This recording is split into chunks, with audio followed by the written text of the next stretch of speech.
The program features live coverage of an African safari and may include animal kills and carcasses. Viewer discretion is advised.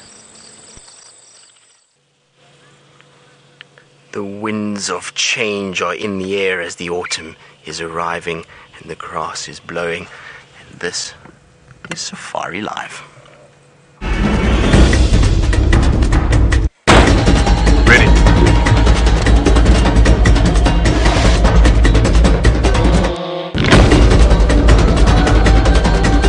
Standing by.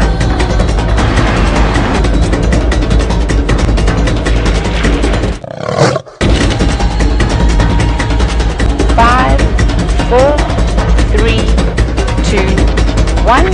You are live, you are live.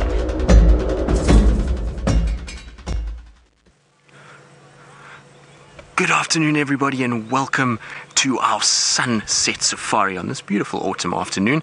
As I said just now, the wind is blowing quite a lot and it is quite cool actually. Now, my name is Tristan, and on camera today I've got Sebastian, and we're out looking for any signs of animals. Now, before we get into anything, we must first welcome the schools that have joined us this afternoon. So, Windsor Oaks, Collegio San Patricio, and College Park Elementary. A warm welcome to all of you. I hope you're going to enjoy your time with us this afternoon, and hopefully we'll have lots and lots of things to show you that you can ask us questions about. Now, if you do have any questions about any of the wildlife out here and you want to know anything about South Africa, then you can ask your teacher and they will send the questions through and we'll try and answer as many as possible. Now, for the rest of you that are joining us, remember you can use hashtag Safari Live on Twitter and we'll get to your questions a little bit later after the school drive is finished. Now, without further ado, let's start getting out and heading out into the wilds and see what we can find. We're going to try and see if we can't head towards Buffelshoek Dam. Now, Buffelshoek Dam is a dam in the northwestern part of Djuma Game Reserve and often is a good place for things like elephants and hippo and buffalo. They like to come down at this time of the day for a little drink of water. So we're going to try quickly get across that side so we can see if there is any sign of them. Now, I am not the only one out here driving around in this beautiful paradise. There is Tayla McCurdy with her blonde flowing locks, and she would like to say hello to all of you too.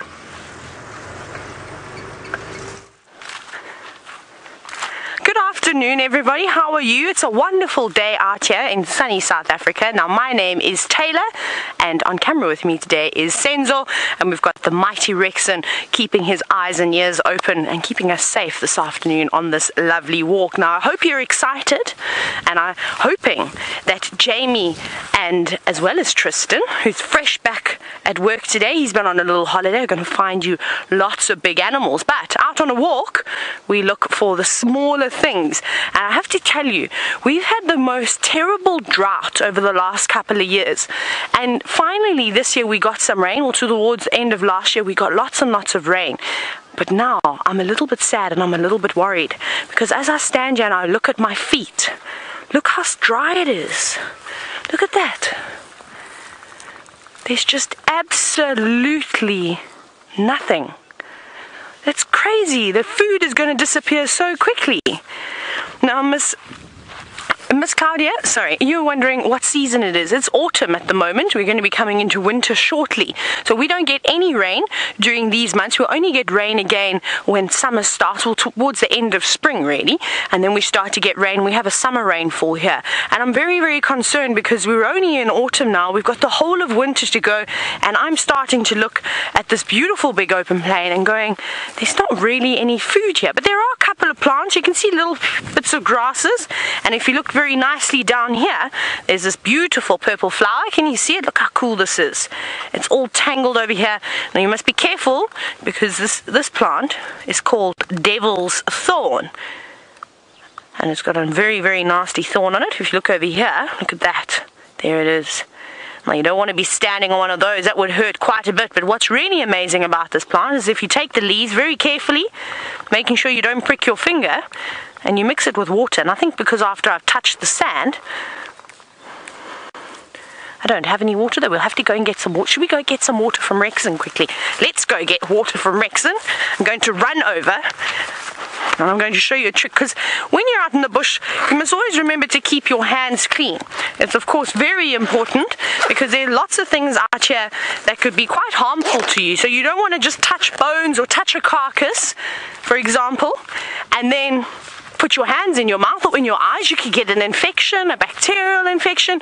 You don't want anything like that. So that plant with the purple flowers is great to use to clean your hands. And my hands are filthy now, so watch. You add a little bit of water, not too much. Oh yes, that's great. Look how sticky it is. Make sure you get in between your fingers, around your nails. And then it goes like slippery. It's like it's soap, and it's got antiseptic properties in it. It's really good. I'm going to rinse off my hands now, but they feel much cleaner. They even smell quite nice too, but I'll probably get down and dirty again a little bit later, and we'll have to get some more and continue washing our hands. But I'm going to search for all sorts of other interesting creatures, and I'm going to send you back on board with Jamie.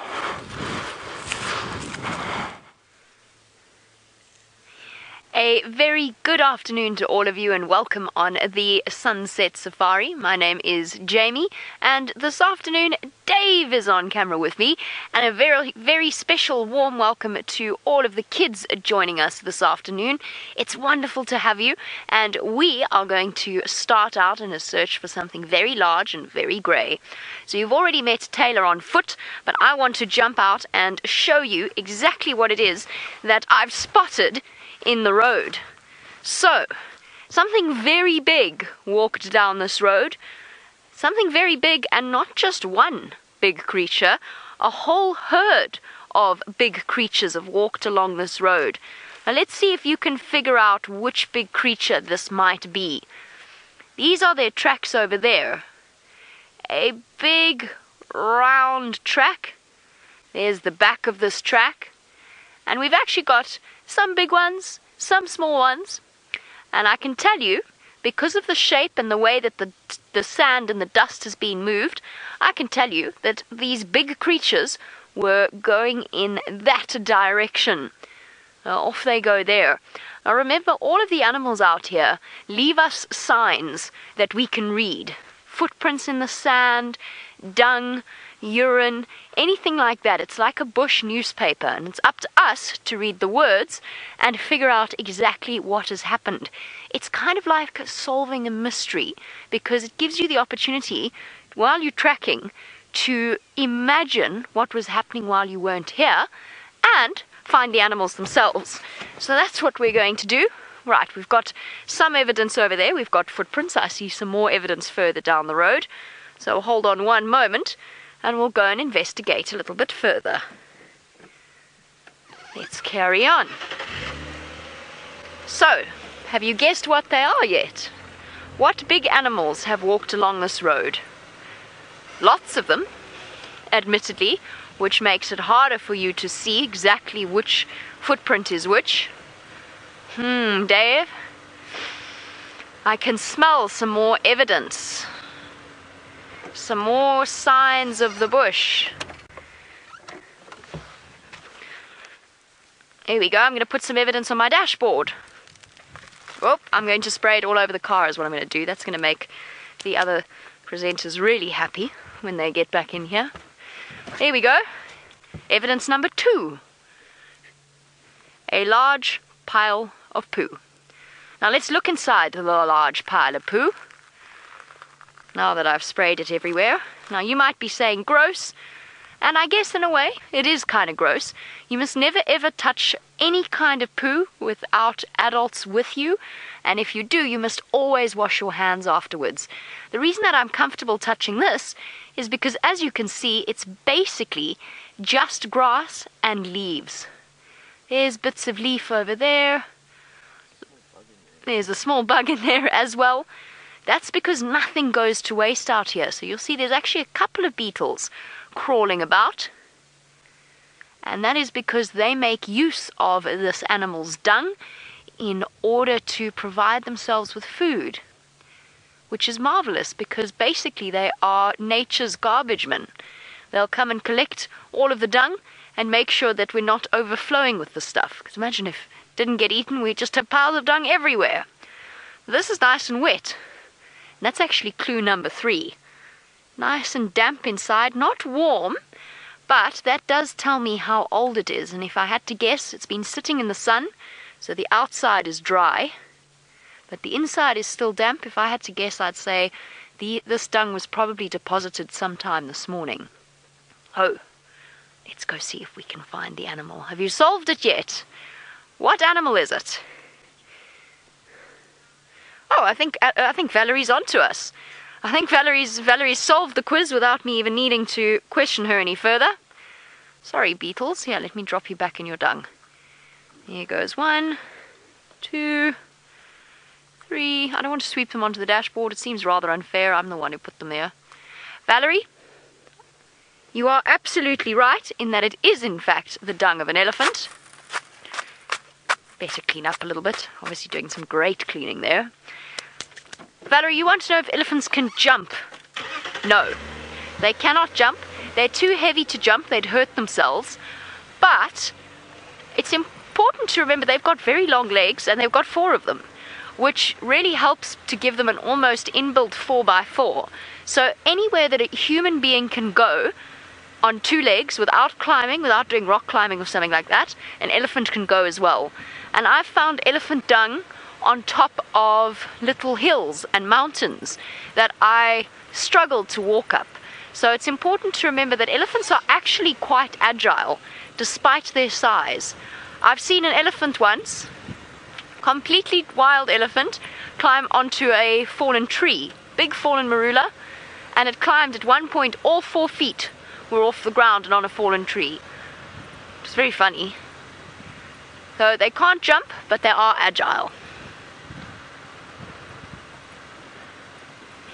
Now, of course, we're going to go searching for these elephants, but Victor, you want to know, are elephants aggressive? Aggressive is maybe the wrong word. They can be. It's important for us to remember we're in their home and not the other way around. So it's important to be respectful, to read their body language, because it's like going to a new country and learning the language that they speak there. It's a way of communicating with them. So aggressive, no, but they can be protective over their babies, and they could misinterpret our body language or the way in which we behave as a potential threat. And that's going to make them unhappy, and they're very big and very strong. So you don't want to make an elephant unhappy because they can turn a vehicle over if they want to. I'm going to figure out where our very large elephants have gone. While I do, Tristan has found another very large animal for you. We have indeed, Jamie, and we've been looking, trying to see some of those elephants for ourselves, but we stumbled upon what I hoped had been at Buffelshoek Dam. So here you can see a very, very sleepy hippopotamus. Now our hippo is sitting, and you can see the eyes are closed shut. It's having a nice nap, and that's because hippos, they sleep during the day. They're not like us as people that are awake during the day. They like to sleep in the daytime, and then they go out at night and they walk around at night, and that's when they go and feed and get the grass that they need to survive. So he's a very sleepy little hippo at the moment, and he's by himself at this stage.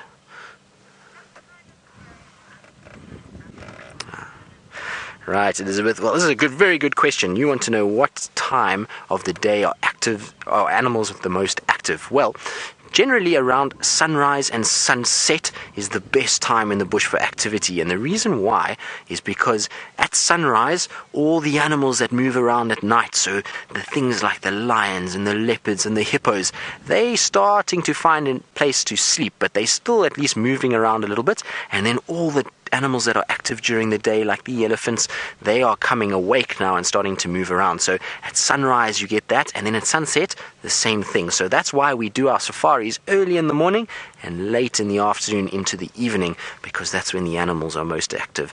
Here in Africa it gets very, very, very hot during the day. In our summer months it can get to 120 degrees Fahrenheit, which is very warm, and so the animals don't want to move around too much during the middle part of the day because it's too hot, so they find themselves some shade, and then they only move around in the sort of early morning hours when it's nice and cool, or in the late afternoon. Now you see there's a little head poking out next to the hippo. Now that's a little terrapin, so it's like a freshwater turtle that's having a ride on the hippo's back. You can see the hippo's not too worried about it. It's obviously a friend of his.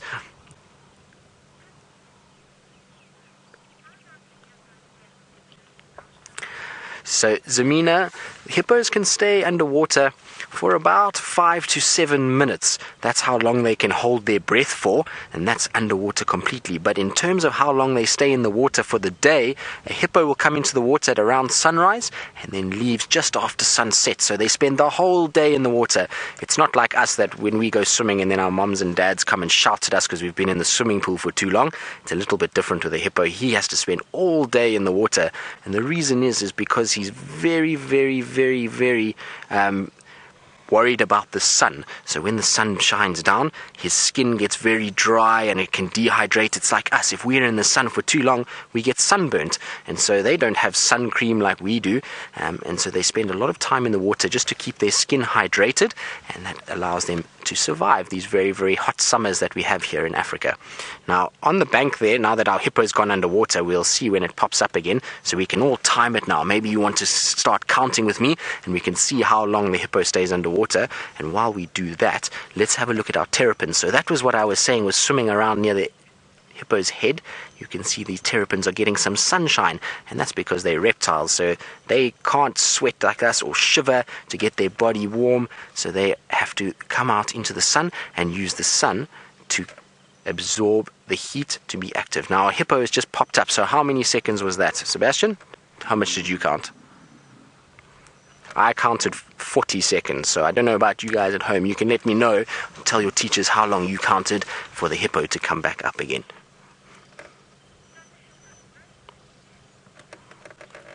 So, Jason, the hippo doesn't always stay in the water. The hippo will come out in the late afternoon as the sun is set, and then it spends its whole night walking around. So because it's a very big animal and it doesn't eat fish, it's got to go out and it's got to go look for food. And so the hippo will eat grass. It's like a cow. It will go and eat lots and lots of grass during the night, and then by the time it gets to the morning, it's had a lot of food and is now tired, and it then comes back to the water. But in winter, when it gets a little bit colder here, we're now going towards our winter, the water starts to get quite cold, and so sometimes you'll find in the afternoons, like at this time of the day, the hippos will come and lie on the side of the water, and that's just so that they can warm themselves up a little bit, because the water makes them very cold, and then they go and lie and get some sunshine. But they can't spend too long outside, because otherwise the sun burns their skin and they can get a lot of damage done to them. So you'll find that as soon as they get too hot, they then come back into the water and they go under and get that skin nice and hydrated and out of the sun. So they're very, very clever. But I see our hippo has gone back underneath again. He's being a little bit shy now.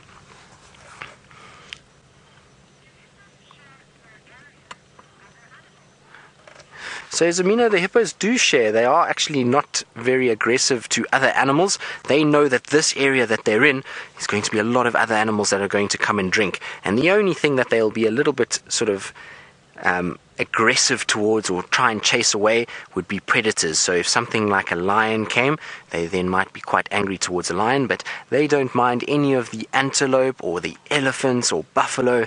That to them is fine, because those animals are not going to hurt the hippo in any way. And in an area like this where there's lots of water, the hippos can just go to the middle like this hippo is at the moment, and those animals won't come too close to him and he can stay nice and safe. So they don't worry about other animals too much, and they don't mind sharing. But if you get a hippo outside of the water, so if at night you came across a hippo and other animals come across a hippo can be a little bit aggressive, and they will sometimes chase other animals away. Now the reason why is because the hippo knows when it's out of water that it's very vulnerable, and so vulnerable means that it's easily preyed upon because it can't get into the water and get away from predators, and so it finds that it's a lot more aggressive out of the water to keep the predators away, and that's why they can sometimes chase other animals.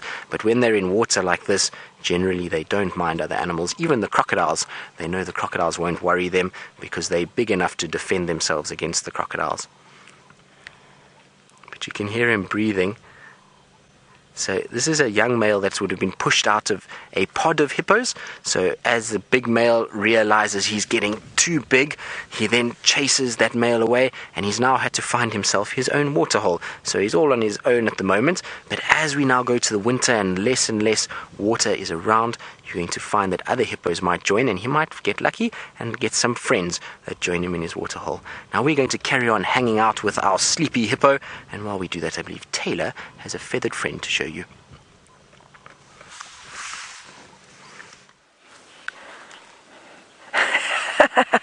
A feathered friend? Wildebeest have fur. That was very funny. These are very hairy wildebeest at the moment too. Well, actually not so much today because it's nice and warm all of a sudden, but that's the animal that we are looking at the moment, is a herd of wildebeest. They're a little bit nervous of us. You can see how in such a tight group that they're standing in now. Earlier they were quite spread out, and we've been chatting about why we think that they're so nervous, where they normally are quite used to us on foot, and we've come to the conclusion that the big male is not here. The big bull is elsewhere, which is a little bit naughty, because if he disappears for too long, the girls might leave his territory and then he'll come back to nobody. And the idea is that he wants to keep them on these open plains because that's where he lives. He lives around here, and he's got to keep them all nice and safe. And if he's not here to do that, the wildebeest ladies will go somewhere else to find a male that will do that, or provide those things, I suppose. But there's lots of different animals out here this afternoon. It is starting to get a little bit windy, so I'm hoping that all the animals that I want to show you aren't going to go off and disappear into the thickets. Can you hear the wind? You can even see it moving, rustling the grass. It's crazy out here. Ooh. Now, Jaylee, you're wondering if I enjoy being out here with the animals. I actually do. I love it. It's fantastic. It really is quite nice to be able to spend 24/7 surrounded in the middle of nowhere with just the animals as friends, and a couple of people too. But you can hear the wildebeest are now alarming. Can you hear them? They're looking at me because I'm moving around a little bit every step that I take. Now, what I must be careful to do is I must be very careful that I don't walk straight towards them, because if I just go straight towards those wildebeest, they're going to get a little bit frightened, because they're going to think I'm a predator and I'm trying to hunt them. But I'm not interested in hunting those wildebeest. They are just there to look at. So what you should do when you are trying to approach animals on foot, and please don't do this unless you are an expert, of course. You don't want to just go walking out in the wilderness on your own. It's very dangerous. Even if there aren't any lions or elephants or leopards, you must be very careful and make sure you always have an adult by your side.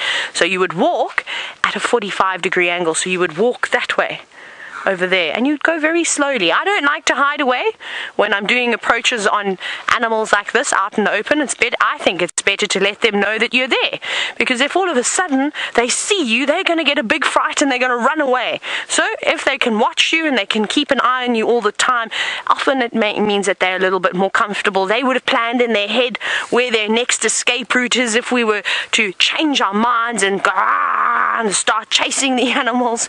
Then they know that they can just run back away from us. But we're not interested in doing that. You can even see they're not too bothered by all the scary noises that I am making this afternoon. They're probably looking at me going, that is a strange thing, and she's drawing a lot of attention to herself by talking so loudly and making such a racket.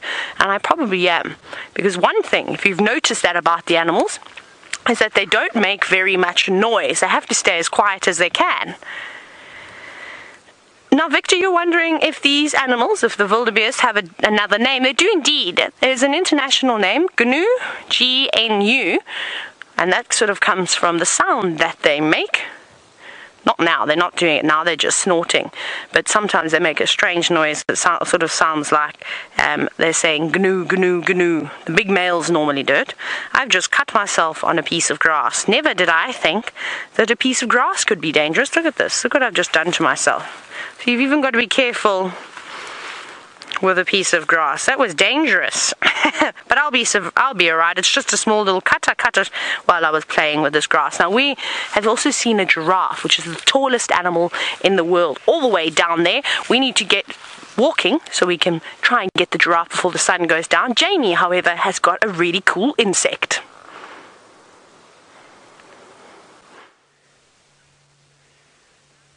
A fascinating insect indeed. So we are still following the clues that are going to lead us hopefully to the elephant herd, but I just had to stop and show you this amazing dung beetle. Now what he's rolling at the moment is a pile of elephant dung that he's gathered up and made into a ball. And admittedly, Dave, I've seen rounder dung balls. This is a nice big one, but it's not very round at all. And that can't be all that easy for this particular dung beetle to sort of maneuver. Dung beetles are very, very strong. Oops! Oh dear, he's got himself to a hill now. Come on, little guy, push! Push! Push! Up we go! Oh, I think I can, I think I can, I think I can. Look, his leg's working, displacing all of the soil as he tries desperately. Oh dear, I think that's a bit too steep, mister. Or is he going to do it? Look at him go!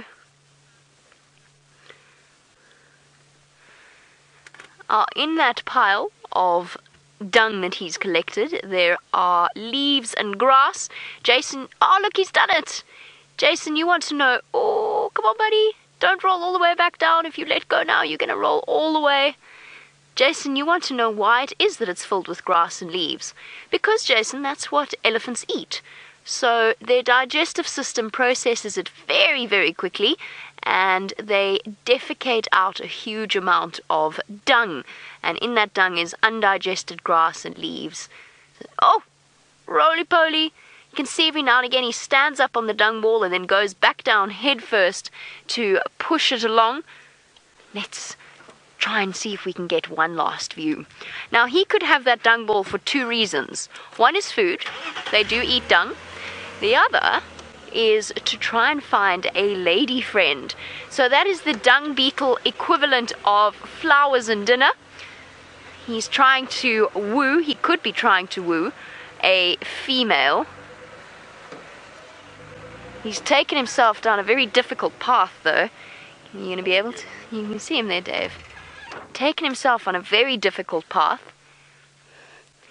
But it depends, Ben, on why he has that ball of dung as to where he's going. So it could be he's just going to go and bury it somewhere and utilize it as food. But if he finds a lady...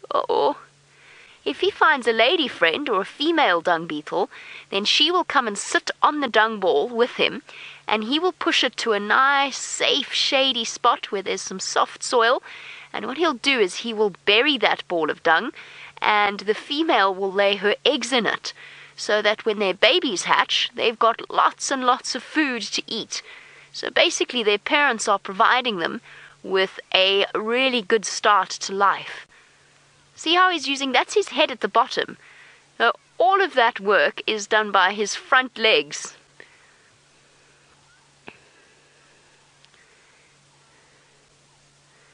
Yalen, isn't it incredible? You want to know how he's standing on two legs whilst pushing.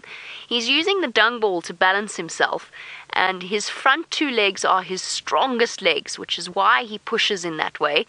But the problem with that is that he has to keep climbing up on top. Look, there you go, he's climbing up on top to look where he's going. Now he's decided where he's going to go, and he goes straight back to work, pushing the dung off into the grass. I love dung beetles. I think they're fascinating. Oh, he's going to disappear. I think that might be our last view of the dung beetle. He's going to keep popping out every now and again. If I were to guess as to where he's going, I would suggest he's going to go and hide underneath this tree, and he's going to dig the dung ball down underneath this tree. That would be my guess. You've just seen a beetle with 6 legs. Let's go over to something that's quite scary with 8. Look at what we found in the grass. Isn't this crazy? Can you see it, Senzo? Yeah. It's a big spider with 8 legs. It's massive. I want to show you. It's actually not as big as it's going to grow. Let me put my hand here so you can see. Now, this is a garden orb spider. It's the underside, and it's quite young too. But isn't that incredible? Its web is in the grass. Normally they make massive webs up near the trees, going down to the grass, hoping to catch some insects. And it has been lucky, because if you look just over here where my little finger is, can you see that it has caught some breakfast or lunch or dinner at some point too? It had it wrapped up. Little takeaway basket where it will continue feeding on it until it is finished, and it will wait for any grasshoppers, anything to come in here. This web is so powerful that it will make them get stuck, and then they will struggle, and then the spider will come through, and it's got a very strong venom. So spiders are not poisonous, because a poison suggests that you have to ingest it, so you have to swallow it for it to affect you, whereas venom has to go into your bloodstream for it to affect you. So they envenomate their prey.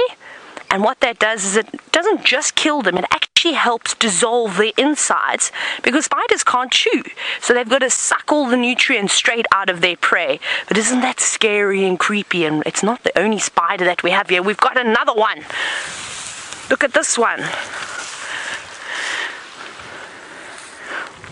Now, Diego, you asked if there's any risks doing a safari. Of course, but that's why we are well trained, and we've got to be very, very careful when we do go out. You've got to make sure when you're driving around in the cars that you do not stand up or try and reach out and touch any of the animals. You just have to sit there quietly, or you don't have to sit there quietly, you can talk normally too, and you just have to watch everything. So that's very important. When you're on a walk, it's a little bit different. You've got a chance that something, of course, could go wrong. So you be very careful. You're always looking out. That's why Rexon's here. He's making sure that we're safe. He also has a rifle, and the chances of him having to use his rifle are very, very small, though. It's just for that one time that something goes wrong, that 1 in 10 millionth time that something goes wrong. So we're pretty safe, and we also don't want to get too close to the animals while we are on foot. Remember, you can get very close in the cars. So for us, we're just looking for smaller things, just like we were looking at that spider. But I want to show you this other spider, because this is really cool too. Now, that orb spider that we were looking at is not particularly worried by us. And Ben, you were wondering if that spider was aggressive. No, not at all. You saw even when I put my hand there, it didn't run away. It wasn't frightened. It just sort of ignored us. It knows that we are too big to eat, and I don't want to disturb it. I'm not going to hurt its web. So we'll just leave it. But most of these spiders, it's not harmful to humans. You can almost pick them up if you want to, but I'd rather just leave nature on the ground. Now, this spider, I don't know, did you have a look at the web? How beautiful it was? This is one of my favorite spiders that's built its web over here. Look at this. It's very different to the spider we just saw. Now, this is called a tropical tent web spider, and they're amazing because if you look very carefully, it looks like the spider is actually living in the tent, the shape of the web, and it's a great. So each spider out here, the ones that build webs, have got a different technique to the other spiders. So, for instance, the orb spiders, the one we just saw, typically make the round webs, the orb webs, whereas something like this, the tent web, is completely unique to this family of spiders. And it's great. It sits inside the middle. Sometimes when it's very hot, it will go and rest upon the bark, just on the branch. And I don't know if you can see it, but they're very well camouflaged. They almost look... I think it is there. I don't want to break the web. It was in there a moment ago. And Ellie, you're wondering if that spider has got camouflage. It does indeed. It's grey and brown with little specks of black in it, so it almost looks like a piece of bark, and it will go and rest up on that bark. And I promise you, if you were to blink and open your eyes, you wouldn't even remember that that spider was there. But how cool is that? Isn't that just absolutely amazing out here? Now, spiders are very important to nature because they catch lots of insects and keep the insect populations down, but also they're a very good food source. So there's lots of animals out here that love to eat spiders. I don't know about you, but I don't really like to eat spiders. I don't think Senzor likes to eat spiders either. He just did a munching face. So maybe he does like to eat spiders in his spare time. Who knows? But birds, mainly birds actually like to eat the spiders. Other spiders will eat spiders. Can you believe that they're cannibalistic? They'll eat each other.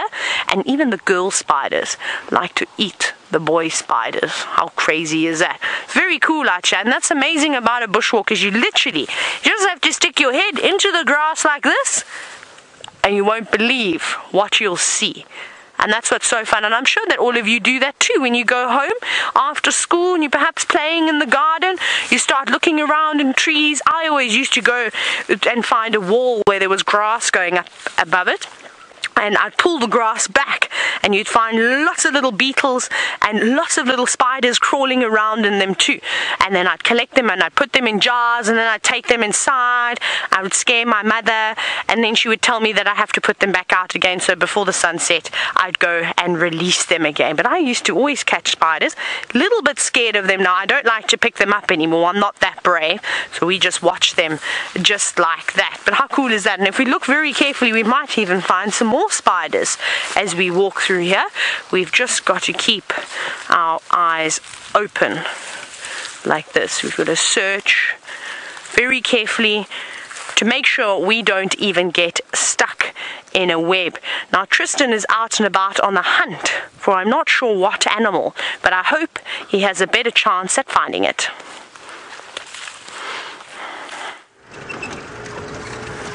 Well, we haven't had much success in finding our big elephants that we thought we would try and locate and find, but unfortunately there's not even a track for them at this stage. You would think for such big animals they would be very easy to find, but so far no signs of them. So we're just checking all along where there's little bits of water, because the animals at this time of the day are quite thirsty, so they want to come down and have a little drink, and so we are looking at all the water holes as we go.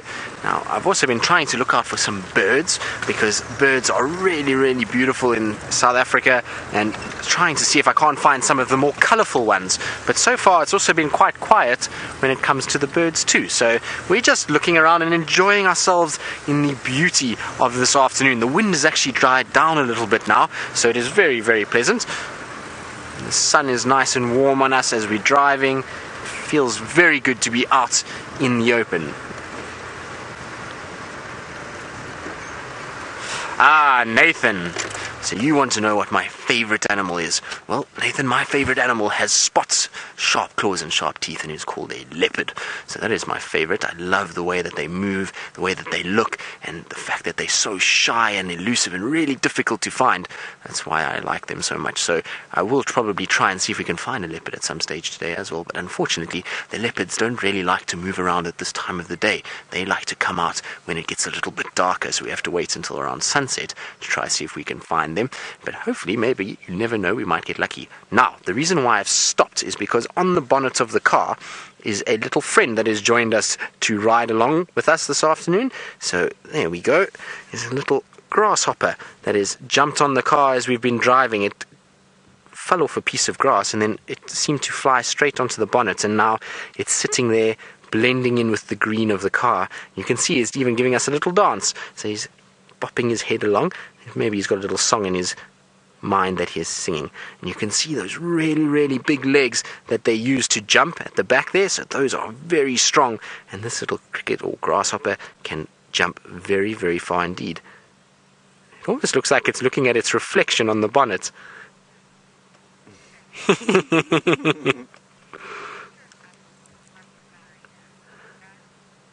So Dan, we have seen quite a few dangerous animals on safari. We have lots of dangerous ones out here, but the thing is in this area, if you give the animals a bit of respect, so you don't go too close and you don't try to steal food from them or chase them, then generally they are very good. Did you see how much that grasshopper hopped and how quickly it hopped away? Isn't that amazing?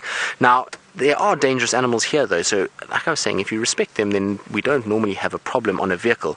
But Tayla, who's walking around, she has to be very careful because the animals see her in a little bit of a different light. And so things like hippo, elephant, lion, leopard, buffalo, those are all very, very dangerous animals, and you have to be very, very careful out here and know what you're doing and be aware of your surroundings so that you don't get yourself into trouble. And that's why you'll see Tayla, she's very careful when she's walking. She's always looking around, making sure that she's not getting herself into trouble.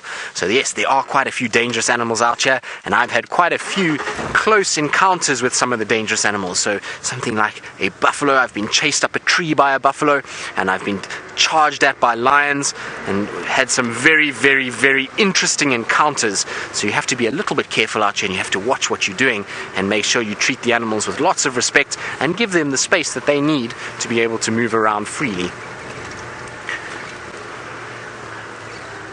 Now I'm hoping we're heading towards a little riverbed, so I'm hoping that there might be some elephants there in the riverbed. They like often to be in the riverbeds at this time of the day because of the shade that allows.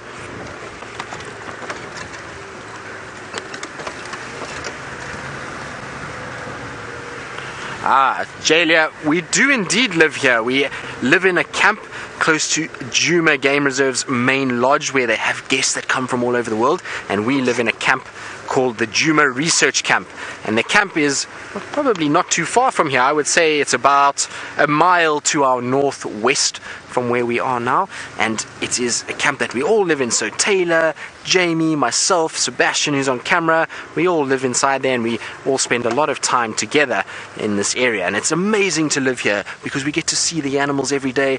In fact, this afternoon when we were getting ready to go on our game drive, we came across a little bushbuck that was spending time in the little staff village, or in the area where we stay, and it was looking at us and watching us as we went about our day. Now I've just seen some tracks here that I wanted to look at, so Sebastian, if you can just quickly have a look here. I'm going to get out so I can show you. Now over here, there we go, I'm going to put a circle around it. That is a track for a leopard. Alright, so this is a male leopard, and we were talking just now about my favorite animals, so this is exciting. Whenever I see leopard tracks I get very, very excited. Now the thing is that these leopard tracks are not very fresh, and I'll tell you why they're not very fresh. Is because if you have a look here, you can see where the ground has been squashed. Now, when a leopard stands, it's going to push everything on the surface of the ground down into the sand. So these little sticks that you see in the front of the track, if the leopard had stood here and had pushed down, it would have squashed that grass into the track. Now with this track we can see that there's actually no grass trapped in there, and that grass has fallen on top of the track, so that track would have been from last night. So this leopard can be quite far away, but we're going to try and see, maybe we get lucky and we can find where the leopard went. Now we just got some of guests that are coming past us, so we're going to say hello to them. Hello Taxon, hello Fernanti, how are you? Are you well and for? Good. Buffelshoek Dam. Yeah. Perfect. Good. Bye guys, enjoy your afternoon. Alright, so we're going to try and see where our leopard footprints go to, and while we do that, I believe Jamie has managed to be successful in finding the largest land animal out here.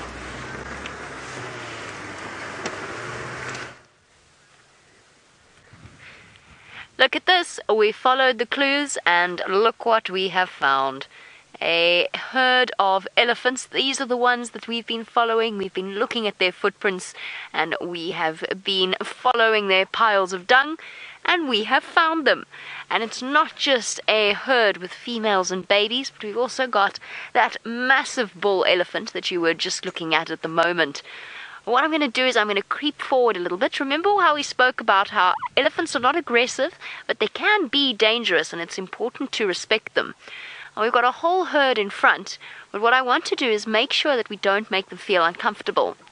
One of the best ways of doing that, first of all, start my engine and just let it run for a little bit.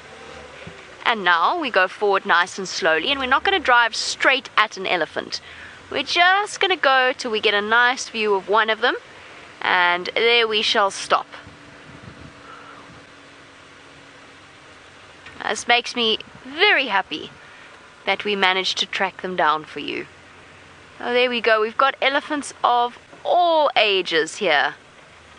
Let's stop over here. Here's a little one off to the left. Here's a young elephant, probably about, I would say, 3 years old, maybe a little bit older. That's a young elephant over there. And then around it will be a whole load of females.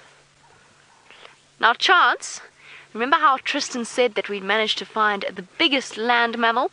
Chance, you want to know if they are the biggest animal. They aren't. They are not the biggest animal that we get out here. Oh, look at this. These two bulls fighting each other, pushing each other around. Now, they're just playing. They are just playing with each other.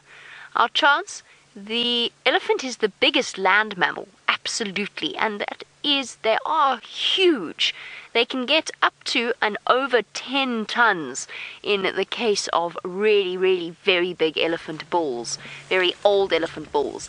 But the largest mammal in the world is a blue whale. So a creature that lives in the sea, not out here on land. Now look at that. See the water or the moisture dripping from the elephant's eye and those long eyelashes? Now that's to protect that elephant's eye from dust and from the thorns like the ones you just saw it eating over there.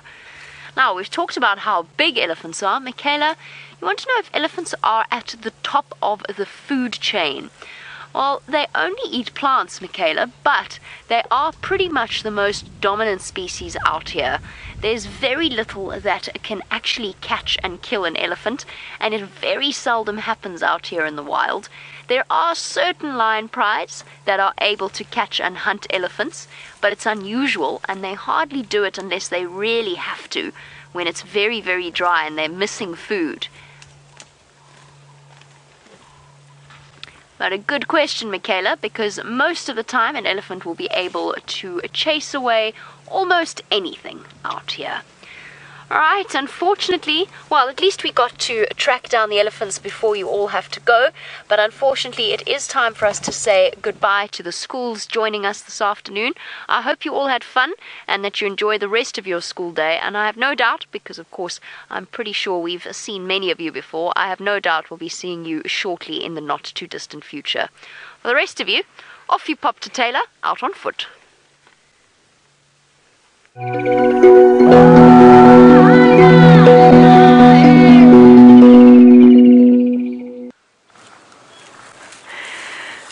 I'm injured. Wasn't that fun with lots of the schools? As you saw, I managed to cut myself on a blade of grass. Isn't that fantastic? I don't think many people thought that that was possible, but that's what I'm here to do. I'm here to prove the impossible today. So now I've decided I'm going to make a bandage out of the materials around me. So just looking straight away, there's a lot of silver cluster leaf around. I think I'm going to use a silver cluster leaf. Yes, they are high in tannins. However, I'm not really worried. I could probably eat this leaf and I don't think I would get too sick. So therefore, I'm not too worried as to what I wrap around my finger. You can see lovely dried blood, which is fantastic. But every time I move it, I keep making it bleed more. So I think we will basically, with this leaf, I think it's going to form almost like a splint. I don't think I'll be able to bend my finger, which is pretty good. We'll leave that. This is, of course, not a serious injury. I'm being a big baby at the moment, but I just thought, let's try make a bandage for that, for wilderness first aid. We do have an actual first aid kit, of course, but that's too boring, don't you think? Just taking out a bandage, putting a bit of an antiseptic on, we're going to do it our own way. Now, if I wanted to use an antiseptic, of course, I could probably go back to that devil's thorn. However, what you could do too is perhaps make yourself some ash. So get a wood that is not toxic, or even bits of grass, again, that don't contain poisons or things that have got the ergot fungus on, that they use to manufacture LSD. You don't want to be using any grass with that. Make an ash, make a paste, add a little bit of water, and you could probably smear that on most of the time if you use a good wood. You could probably use apple leaf, maybe marula wood would be alright. They're not particularly toxic, and put that on. That's got antiseptic properties. Then you could take something like a silver cluster leaf. I could even use an apple leaf, but a silver cluster leaf is better because they're quite pliable. See, they don't really break. So I'm not going to put the ash on though, we'll leave it. So what I'm going to do is I'm going to start wrapping it from down there. I'm going to make it quite tight. Now I've got to hold that by using my thumb. Now we need a piece of grass. We don't want a dry piece of grass either, because the same thing is going to happen, or even better. Good old Rexon has said, let's use a piece of silver cluster leaf bark. As you know, we have made... Laura, you said I need a drink of water. I do. I've got a little... a little tickle in my throat this afternoon. Perhaps the gremlins are hiding in there. So, but let's get back to our band-aid making. I've got my silver cluster leaf. You could use a piece of grass too, but I think Rexon's spot on over here. A piece of silver cluster leaf bark is much easier, and most of you have watched us make very, very, very poor quality rope out of it. I don't think there's any of us that have managed to braid it quite perfectly, perhaps except Rex and Herbert. I think those are the only two gentlemen in our team, and maybe Steph, although I don't know if Steph can. Yeah, I reckon Steph, he's always playing with rope. Now all you want to do is you just want to get that leaf to cooperate. That's the worst leaf I've ever picked in my entire life. Let's not that one either. Let's try this. Let's try wrap it. I promise it's going to work. I will make it work. I will make a bush band-aid, and I'm going to do it on my own too. I'm just going to show you how efficient and how I am, and I could survive on my own, though I'd prefer to have somebody like Steph with me. So just give that a wind around, and the only reason why you're winding it is just really to keep of course, the leaf to your finger. You probably should try and tie this, but I know what's going to happen to me is I'm going to pull it, and I'm going to pull it too hard. It's not going to work, so I'm just going to weave it. I'm going to weave it into this leaf, like that, and then I shall try and tie a knot. Now I've got green everywhere. I wonder what you think of my band-aid. What do you think?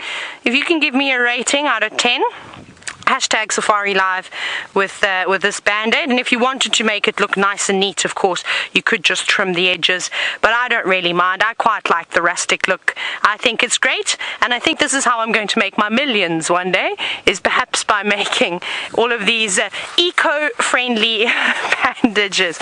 Now, I've heard that there's an elephant at the dam cam, a big elephant bull. I think we're going to start making our way down that side. Tristan, however, has found a reptile that loves the water.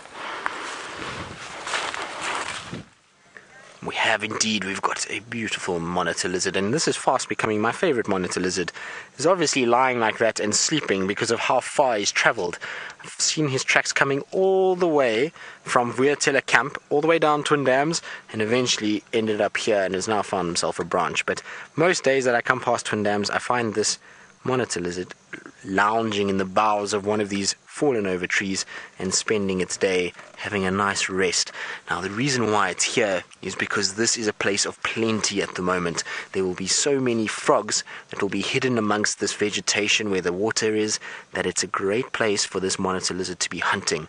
And so while it is resting and looks very sedate in the branches at the moment, it is definitely going to start to come more when the frogs start to get active. You'll find these monitor lizards, after absorbing sunshine and getting their body temperature up, will then start to move around in the cover of the darkness through this vegetated water, and they'll try and hunt those frogs that are trying to take refuge here. So this monitor lizard is a very clever one. It's got itself the perfect place. Now look at the feet. That's amazing. You can see those long claws. Now those claws are there just to give traction when they're walking over slippery surfaces like mud, because they spend a lot of time around water. They often have to go through those kind of areas, so that just helps to give traction, and also to be able to climb trees they can grip. But you can see how long the fingers are. Now they'll close those fingers up, and when they're swimming they'll be able to use not only their tail, but those legs sometimes will help with just being able to sort of rudder them and get them into position. They obviously don't help in actually paddling, because when a monitor lizard paddles or swims, those legs tuck up against the side and the tail then does all the work. But just to be able to balance and to kind of just adjust the way that their body's facing, they'll use those big hands to be able to do that. So very, very cool that you can see them. It's not something that we get to see that often, because generally they've got their hands tucked away when they're on a branch like this. So nice to see it hanging down. But that is one very, very relaxed lizard. Very, very happy.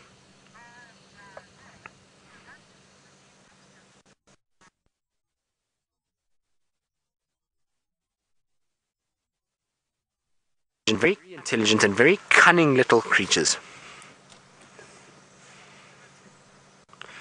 It's a tumultuous relationship. So if you did not hear me, I was saying that monitor lizards, cunning creatures, they're very, very clever, and often you'll find monitor lizards in areas where there's some sort of food item that they can make use of. And one of their sort of favorite items of food that they go after is actually crocodiles' eggs. So anywhere where you've got crocodiles, Chitwa Dam, you'll find the monitor lizards give the crocodiles a hard time. So that's why when a crocodile mother has her eggs, she'll often lie right next to the nest to prevent these guys coming and digging them up and eating them. They've got an incredible sense of smell using that forked tongue that comes out, and they're able to then pick up these eggs in the sand, and they come and they dig them out and then eat them. They're also a major problem for birds. So things like our ducks that we've seen around here a few times, when they had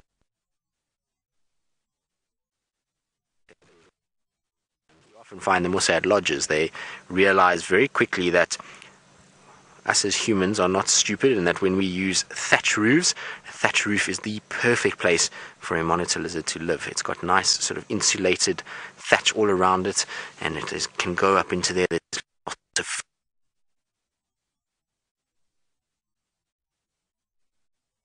as an investment, in case you were wondering what we were talking about, because one of the things in South Africa that is recognized as currency just about, especially out here in the local communities, what wealth is almost just entirely shown, and I'm sure Wrexham will agree with me, with how many cows you have, which is pretty amazing if you think. That's what we were having a chat about at the moment, and Wrexham was just saying that him and his father actually have quite a couple of cows, and so does Senzo has cows, and my response was, if I wanted to buy some cows, who do I speak to? And I think I've got two very good people over here thinking about that.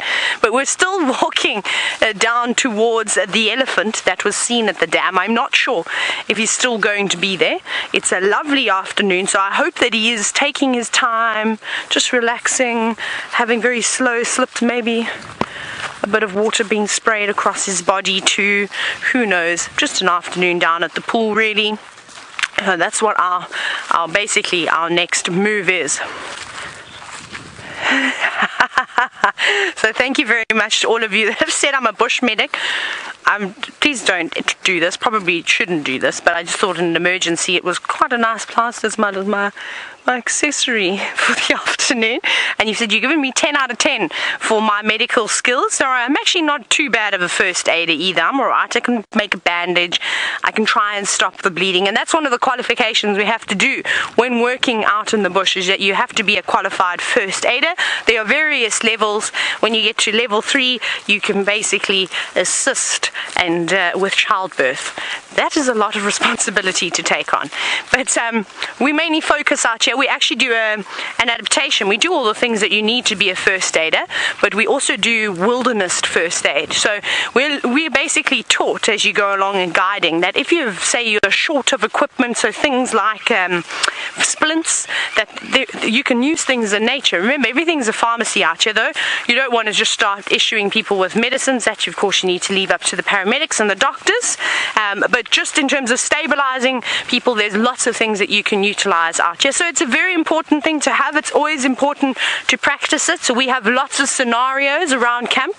We sort of draw the short stick, and if you do, you are the patient and then you pretend you create an entire scenario and you practice things like that, because it's not impossible that something could happen. Rather be over prepared, like anything, for anything in life really. Rather be over prepared than under prepared. But let's see. I don't even know where this elephant bull has come from. Hopefully when we get to the road, we're not too far away. We will be able to see some tracks from the side, and then that will give us an indication that he maybe has come from the far south. Maybe he's going north, tailing after a breeding herd. Or maybe he's still on his way to one, if he's come from the other direction. Remember this morning, speaking of elephants, we ended the show with a beautiful herd of elephants just coming out of the drainage line onto Philemon's cut line. And it was really quite special because I thought it was quite a small herd. And just as the show ended, I kid you not, a whole lot more came up from out of the drainage line. There must have been about 40 of them. So it is quite easy that perhaps that bull, which we are downwind at the moment, the wind seems like it's coming from the south, and well, southeasterly really. So we have been in good position to do an approach if the bull is still on the other side of the dam, and also he'd be picking up the scent from that breeding herd of elephants coming back down towards him, and that will definitely lure him over there. It's impala, and they're rutting, making lots and lots of noises. Because we're not really familiar with hearing that sound all the time, what we are doing is, you walk, you sort of stop like this and you freeze and you go, what was that? and then you carry on walking. But you don't take a chance, even though the impalas are making quite a bit of noise. It's always good just to stop and check and listen. Again, you'd rather be safe than sorry. And we're getting to a point to the road, and hopefully once we get past some of these bush willows, we'll have a better chance at looking around the corner and a clearer view to see what lies ahead. But now, because we've got some nice soft sand, I think it's a perfect opportunity to search for footprints and see if this elephant has come this way. So far, not really anything other than impalas and a couple of tire tracks, as you can see. And you can see our shadows. How cool is that? Anyway, there's Senzo. How amazing is that? Somebody please take a screenshot. This is just too fantastic of Senzo and our shadows. How great is that? Hashtag Safari Live. Isn't that amazing? Great work, Senzo. Hey, how nice is that? Now you got to see all of our shadows. It's a pity you can't see what Senzo's wearing. Very smart, got his fellies on, jeans, brown belt to match his shoes, nice grey shirt, and a beautiful khaki jacket just to complete the entire outfit. Much better than my normal bushwear of various types of leaves. There's an entire herd of elephants. Oh, look through the gap. That's so cool. I was expecting to see one. They're all moving down towards the dam. Maybe we should pick up the pace a little bit. That's exactly what we're going to do, is we're going to start moving a little bit quicker, keeping the vegetation between us so we don't lose them. But let's go across to Jamie. She has a closer view of a herd of elephants.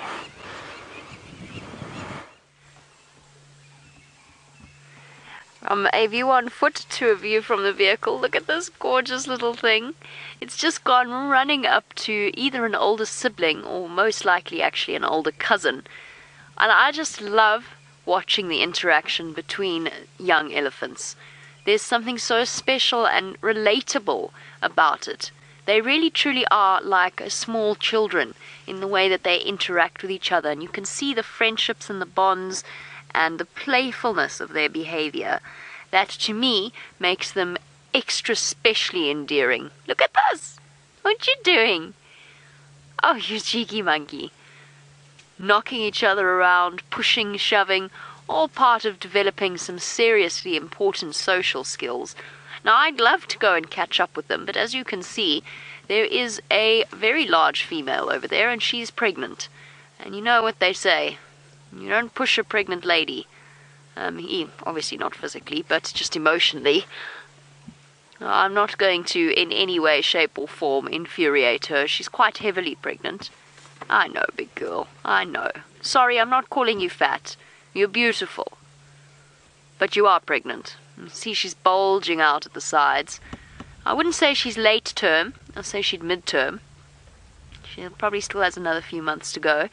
But I imagine that carrying a baby for 22 months that eventually reaches 100 kilograms, I imagine that would have a somewhat of a profound effect on one's mood. And I'm not inclined to test that theory. So we'll let her wander along, and then we'll go and catch up with those babies as well. Oh, Ellies. I love Ellies. I could spend the rest of the day here. Maybe I will.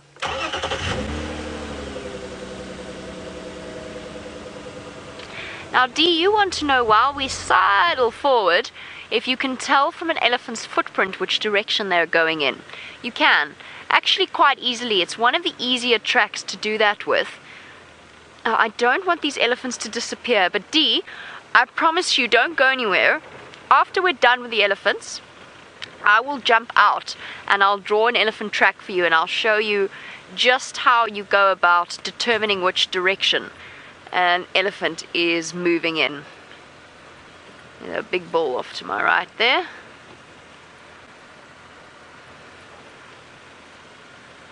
There's our pregnant lady blocking our view once again.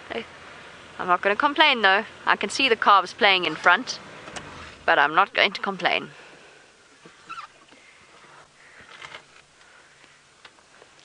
Oh, I'm very sorry. I do apologize. I can't hear your name. But we do have a question asking about elephant birthing processes. Alice is trying once again to let me know what your name is. All I'm hearing is live. What are you hearing? Zaz. Ah, Zaz. Zaz doesn't sound anything like live. How did I get that wrong? Sorry, Alice. And Zaz, I'm sorry. Zaz, you want to know if elephants will give birth out in the open? Yes, they can do. The amazing thing about an elephant birth process is the way in which the entire herd forms a protective circle around the female in labor. It's not like something like a buffalo or an impala or a wildebeest that will take herself off somewhere quiet and isolated to give birth. The whole herd is involved in the process. They're anxious, they're worried about the female. I believe they're worried about the female. I've seen it in their behavior, and it's very, very clear. And they will be exceptionally protective of her and of the new baby. And when she does give birth, they will go and all greet and comfort the baby as well. No, big boy. The one thing they'll also do is keep bulls like this one at bay. So the older females, the matriarch and the higher ranking females, they'll actually basically block any males that are in the area and ultimately try and chase them away from a female giving birth. It's an incredible process. I've seen some amazing footage of a young female elephant that gave birth in the Olifants River, which admittedly was a poor choice in labour places, but perhaps she was going for the whole water birth trend. But I think she was just a young mother. Labour happened and she dropped her calf in the Olifants River. And the whole herd, the older and more experienced females, actually stepped in to help her get that calf up and standing and out of the water and help to minimize the risk that it ran of actually drowning. So there's something special about the bond that elephants have with their babies. Of course, I don't even need to ask if you all remember that sighting. Look at the play happening in the road there, Dave, as well. Look at that. Older calf pushing a younger one around. Oh, there's going to be tears. There's going to be screaming. Then mom's going to come see. Then you're going to get into trouble. Better be careful. Don't mess with baby elephants. They got big moms. I don't even need to tell you about that amazing sighting that we had with that newborn baby elephant, but that was very special.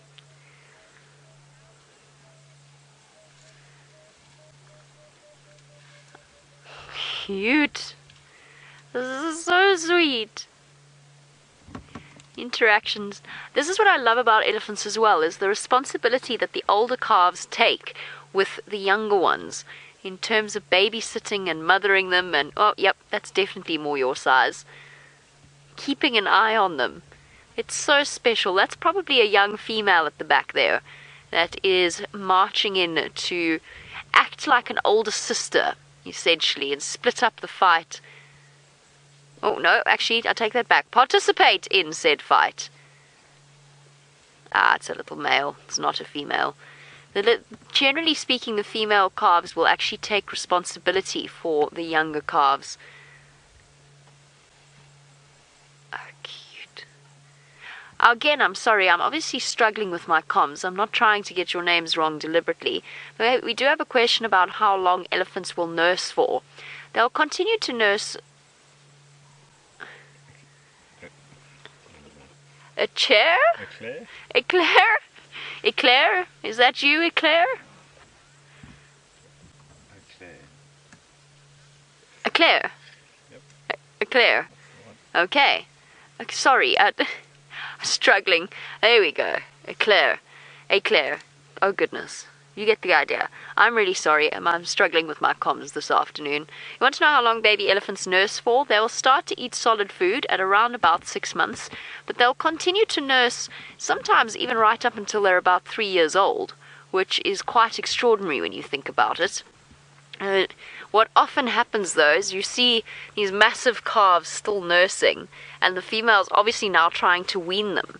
And they have these enormous weaning tantrums, screaming, ears flying, trunk flailing everywhere, desperately begging mum to allow them to drink milk. They don't take kindly to the whole weaning process. Quite traumatic for them. Ah, an elephant-themed afternoon, it seems. While I get closer to our elephants, let's see at what distance Tayla's managed to get hers. Look how cool this is. We're right here, right at the dam. Now, I'm not particularly worried about the elephants this afternoon, which is a first, because you've always got to keep your eye on all the big game that you do to approaches on. But we're so fortunate. We've got the wind in our favor. The wind is coming from this side. Whether they know we're here, it's actually completely irrelevant because we're higher than them, and we've got an entire water source between us, so they'll feel very safe. They won't feel threatened at all. If they hear us, it's absolutely not a problem at all. This is fantastic. What I'm going to do, I think I'm just going to have a seat on the sand over here and watch. Isn't this cool? Be able to sit on a Friday afternoon and watch the amazing interactions between various herds of elephants. Look at the big bull. This is beautiful. And it's amazing just to see how excited the youngsters are when they come down. Look how they run over to greet their friends. Maybe they've seen them before. Maybe it's one herd. It could be a couple of different herds. The little ones don't care though. They just want to, of course, play with each other. How amazing is this? Oh wow. I'm actually going to take a moment just to sit and enjoy this, and I hope you all enjoy it too.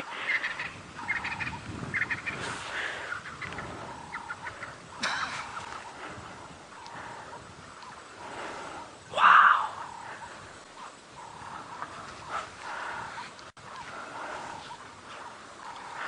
Wow, wow, wow. Now Joy, as we sit here and we just watch the most incredible thing I've seen in a very long time, and especially on foot too, you are wondering if the elephants are given names just like the big cats are. They aren't, and the reason for that is because the elephants come and go. They don't hold territories. They have got home ranges, so they basically move wherever there is food and wherever there is water. There's nothing tying them down to one spot. They are, of course, able to travel massive distances too, so that's not a problem for them. So we don't know when we're going to see the elephants again. What we do though is occasionally, with the elephants constantly migrating out in the greater Kruger area, is every now and then we will see a herd that we recognize, and it might be because an individual has got certain features. Maybe, oh my gosh, there's more! No ways! This is crazy. There's an entire... You can see Rexon's just sitting there. He's keeping an eye too. There's some really tiny babies coming through now. Wow. Chasing the Inyala out of the way. I think they can smell us now. They'll be able to pick up on our scent. How cool is that?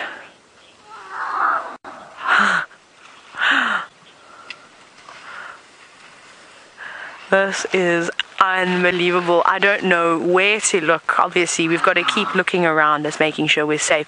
But what I was saying is that sometimes elephants come through. For instance, like Daryl, the big elephant bull, who's got a Snapchat sign, a bell shape cut out of his ear, or the what's her name now? Fang, the elephant with the big tusk that I've seen down in the south and seen up in the north. Her tusk goes all back. Short trunk female in her family. Benjamin Button, we haven't seen for a while. So all these animals we do see on a regular basis, and we just sort of give them, they're not official names, they're just sort of names, pet names, I suppose. But look at this. Now I've forgotten the number that went with that, but it was boy 632. No, making that up, but sorry, found that. 638. Boy 638. I was close. Now you've asked what is the closest I've ever been to a wild elephant before. Sure. I'm just trying to think. Probably Daryl's the closest to any elephant that I've ever been before. I've been about less than 10 meters away from him. I've sat in a swimming pool before while he drank from it. I've also sat on the other side of the swimming pool while he drank from one side of it. I've bumped into him many times on the pathways when I was guiding, because he lives down at Sabi's Earth Lodge. That's where he loves to hang around, down on the southwestern corner of the Sabi Sand, and then occasionally we see him here. So I reckon he's the closest elephant I've come to, and a couple of meters away from him. Goodness gracious, there are some tantrums being thrown this afternoon by all of these young ones. Whether it's a youngster that's perhaps wanting to have a drink. Mom's saying no, that's a good possibility. Now, as we sit and watch these elephants all interact. Now, like I said, they could be from one herd, they could be from a few different herds. There's been a number of them that have popped down and had a drink from the pan. And Ryan, you were wondering if there are individuals in the herd. I'm just listening to them rumbling. They're all chatting to each other. I just heard one rumbling, so I stopped to listen to it. So sorry, Ryan. You were saying if there are other individuals in a herd that dislike each other or perhaps like each other more. I'm almost certain that is the case.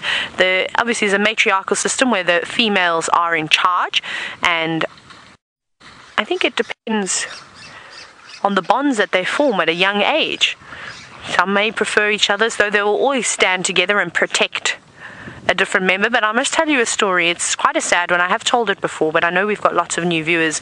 We've seen a short trunk female here, which most likely sustained her injuries from a snare, and lost a portion of her trunk.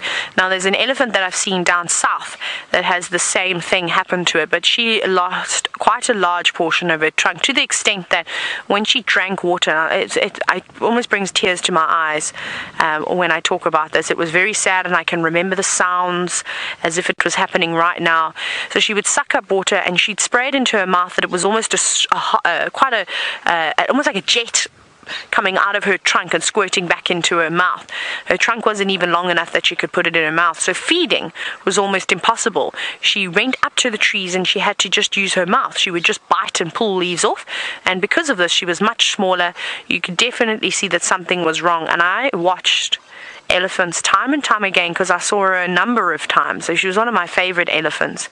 How the rest of the herd sort of just shrugged her off. They didn't really pay attention to her, and her young daughter, who I think unfortunately is going to be sort of dwarfed in size, purely because I don't think mom was able to produce enough milk while she was growing up, so she's dwarfed. So she looks like she's only a year old, but she's probably closer to 2 or 3, maybe even 3 years old. She's just so small, but her tusks are quite long.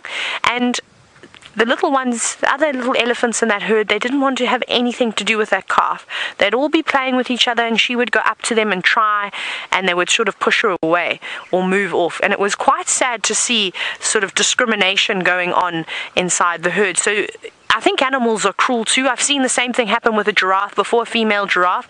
She had very deformed ossicones, and it was absolutely incredible to see that no other giraffe wanted to have anything to do with her. She was always on her own. We're going to stay here with these elephants, and hopefully we're going to have the sighting for a little bit longer.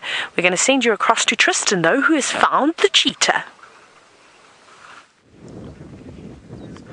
We have indeed. We raced down here to try and see if we could get on a bit of a Ferrari safari, and as you can see, the two brothers are just disappearing into the long autumn grass south into Mala Mala. And you can see, look at the size of their tummies. They obviously had a really good meal at some point today, so the two of them are probably going towards a waterhole that is not far from here, and maybe that's where they're going to rest. I'm hoping that is the case, that they go onto the dam wall, because we can often see that dam wall quite nicely.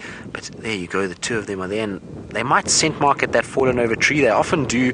It's one of their sort of marking points. You find they'll lift their tail, there we go, and they're going to spray, and you'll find the next male will do the exact same thing on the exact same tree. They often utilize that fallen over stump to mark their territory.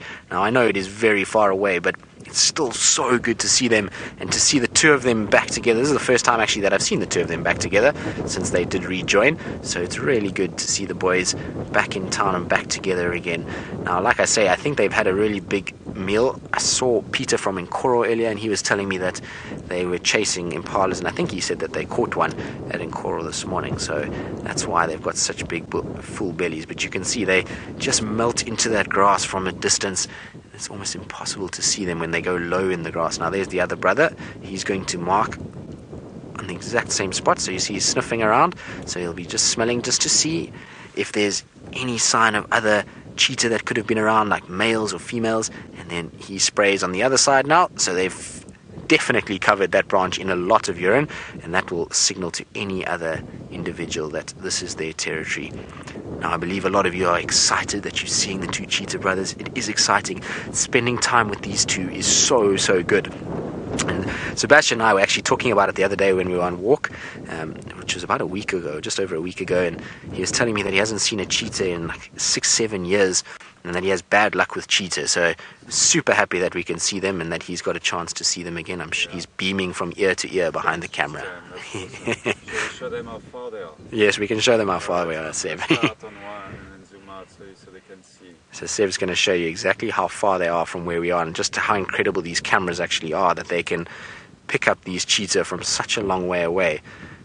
This is why they like it here, is because of how open and how easy it is for them to be able to see prey items. So there you go, you can see from there. It's impossible to see those two cheetah, but luckily we have the technology to be able to go right in and be able to actually see the two of them as they disappear into the long grass. But like I was saying, I'm hoping there is a waterhole there with a little sort of dam wall, and I'm hoping they're going to go lie on top of the dam wall, because it's actually quite nice from up there. We should be able to get a clear view of them.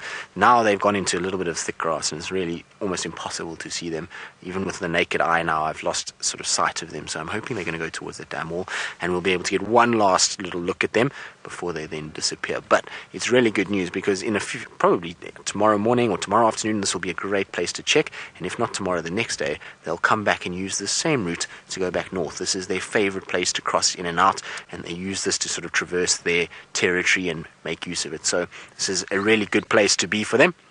Now we're going to try to just see if these guys do go into the dam wall, and while we do that, Tayla is still walking around and still looking for all the little things. So let's go back across to her. One thing that I am laughing about out here is the white-faced whistling duck family that have now had to seek shelter in the middle of that dam in fear that they may be squashed by the elephants, or chased especially by the elephants. But if you go just out a bit to the right, there is a young elephant bull that is now causing havoc amongst the herd, which is why we have retreated slightly. They have now come onto the other side of the pan, which is not what we wanted. We wanted to have as much natural vegetation between us, so we've simply just moved away from the little pan, and we've come up a bit further where we've got some big trees if need be, which we probably won't. We can get behind. The herd got very upset. If you were watching perhaps on the dam cam, you may have seen it. I'm not sure who's zoomy today, but I'm sure they would have been in on the action. And he came and he was pushing one of the females around, and she was trying to say, no, leave me alone. The whole herd got a bit sort of disturbed. The little one started running around, kind of like what's happening now, and sort of making mom worried a little bit. The tiny little one should not be running around too far away, but you can see Rexon, there he stands, and he's got himself between us and the elephants, and he'll keep us safe. So if something does go wrong, Rexon is going to be the one that takes charge of the sighting, and that's why it is so important that you do have somebody out here. Again, now they've changed direction. They're coming towards us because look who's coming through the bushes. That big elephant bull that was down having a drink earlier. He seems to be herding the herd towards us at the moment, which is not great. We don't want that. So we'll just back up slowly. I'm going to actually start backing up right now. Let's just keep going for a little bit. Just because one thing we don't want to do, and you can come with me as we walk, we don't want to end up having the elephant herd getting a fright, because the smallest thing can upset an elephant. And we don't want them to come charging up this way as an escape route, though they shouldn't, because they're having to come up the hill now to get to us. And typically they wouldn't want to go up such a steep obstacle. They would prefer to go there. But we're fine. Everything is perfect. The elephants are calm. There's no trumpeting. We're going to send you across. So back to Tristan. He's got another visual of those beautiful spotted cats. Well, we do indeed. The one is luckily stopped and is just looking around in the long grass and seeing what's happening. The other one has just gone behind that little dam wall. You can see it on the left-hand side there. That's where the dam wall starts, and it then runs towards the east. And so the other one has just gone in behind there. So we're going to probably lose sight of this individual too shortly as it goes. But isn't that amazing? Now I know it was a very brief. Getting my tongue tied a bit. Welcome back to work, Tristan. A very brief glimpse of them, but still so good to see. There we are. So it just shows you how difficult it is actually to see them. So you can imagine if these two cheetah were lying down now, even though they were there, you would be able to walk right past them or drive right past them and you wouldn't even know that they're there. So incredible.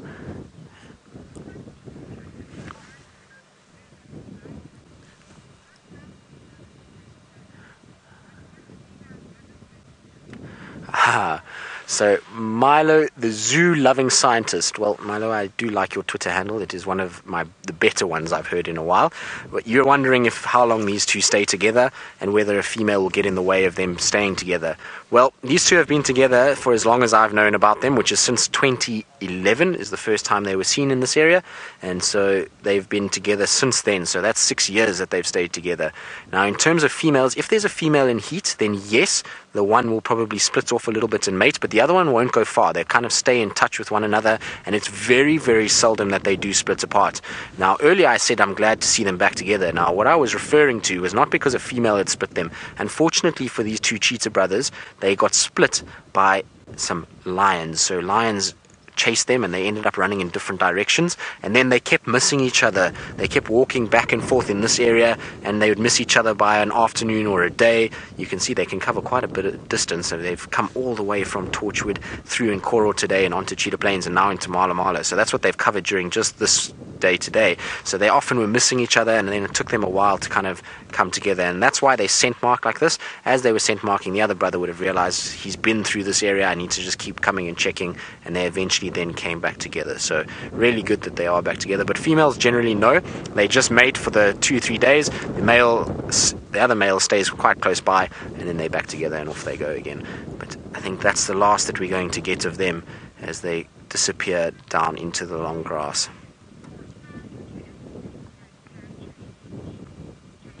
So James, this is an interesting one because unfortunately I don't know how far it extends into Kruger, but you're wondering how large their territory is. What I do know from our side and the Sabi Sands, these guys go almost towards the Sand River, and then they go up into Buffelshoek and sometimes even as far as Manyeleti and into Kruger as well. Now, like I say, I'm not sure how far they extend east into Kruger, but I reckon that their territory must be easily between 10 and 20,000 hectares, so a really big portion of land, and that's quite common for cheetah. Because the numbers are very low in the Kruger National Park area, there's not that many of them. They can expand and get really large territories. Right, so we've lost visual of them. We're going to carry on and see what else we can find, because that was absolutely spectacular, and while we do that, I believe Jamie's got something spectacular of her own. We had something spectacular. I think describing this sighting as spectacular is absolutely spot on. Of course, as is Murphy's Law, it doesn't always happen like this, but as is Murphy's Law, the elephants have now stopped what they were doing. Up until a few seconds ago, we had about 8 baby elephants in front of us of varying ages, all fighting with each other. There was one shoving another one's head into the termite mound. There's a baby climbing on top of the back of another baby. There are elephants everywhere, and they're just having such a ball. It's one of the reasons why I like this time of year, because it's not too hot. So at this time of day, it brings out the playful side of elephants. Now, of course, they've all vanished, which is kind of what Dave and I said was going to happen, but that's okay. We have been thoroughly enjoying ourselves. There's a pair of them wrestling at the back there. Come on, guys, come back this way.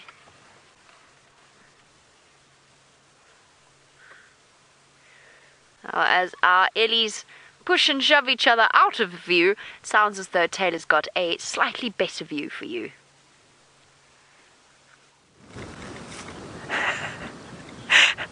Look at this. This is a young cow that's running at the moment, and the big bull is in hot pursuit. Now, her mammary glands actually look very swollen. I wonder if she isn't carrying a little calf at the moment. Just so you can see there's a bit of, I think she's slightly stressed. She's leaking liquid from the temporal gland. She's also very agitated, not with us, we've got the wind in our favor, but she's severely agitated with that elephant bull, and he's obviously very keen on her and she's not so keen on him. Most of the herd is caught up, and hopefully she'll climb up this bank and head back towards them, where she'll obviously have protection from the rest of the elephants. she's not particularly big, so she will get bullied around quite a bit by the bigger elephant bulls, and even some of the younger ones too. But if she's got some of her sisters or her grandmother or even her mother in that herd, they will definitely turn around if that bull does come and cause a bit too much trouble. But I think he's too clever for that, because he's been avoiding the main section of the breeding herd and just catching the girls that are getting left behind, which is quite sneaky, I think, because he knows if he goes there and causes trouble, there are some big cows in that herd and they will send him running with his tail between his leg if he's not careful. He's big. He's not a must at all. He's probably in his early 30s or so. Definitely got a bit more growing to do. Now, Milo, the zoo-loving scientist, you're wondering if there's a time of year where the calving sort of peaks with elephants. I'm just trying to think. I think it'll probably vary from area, but with elephants, though, because they've got such a long gestation period, I haven't particularly noticed a season. I'm just trying to think. We have just started. When did we see lots of babies? Now, up here it's different because we have had the drought. Down in the Eastern Cape, I used to see lots of elephant calves born in the winter months during the rainy season. Up here, let me ask Rexon. Rexon, have you noticed at any time of the year in this area where elephants give birth more? Every year. Yeah, Rexon, same as me, he says all year round. I haven't noticed anything particular here. It wouldn't surprise me if in specific areas you might see an increase in births. It could be, of course, due to rainfall, but again, that gestation period is such a long time, and they only have a calf every 4 to 5 years or so. Oh, look at that. He's covering himself with mud now. He's gone. That was hard work chasing after that girl. I think I'm just going to cool myself down with a bit of mud. Isn't this fantastic? Now, we've got this beautiful bull covering himself in mud. Jamie has got 2 bulls who are clashing tusks.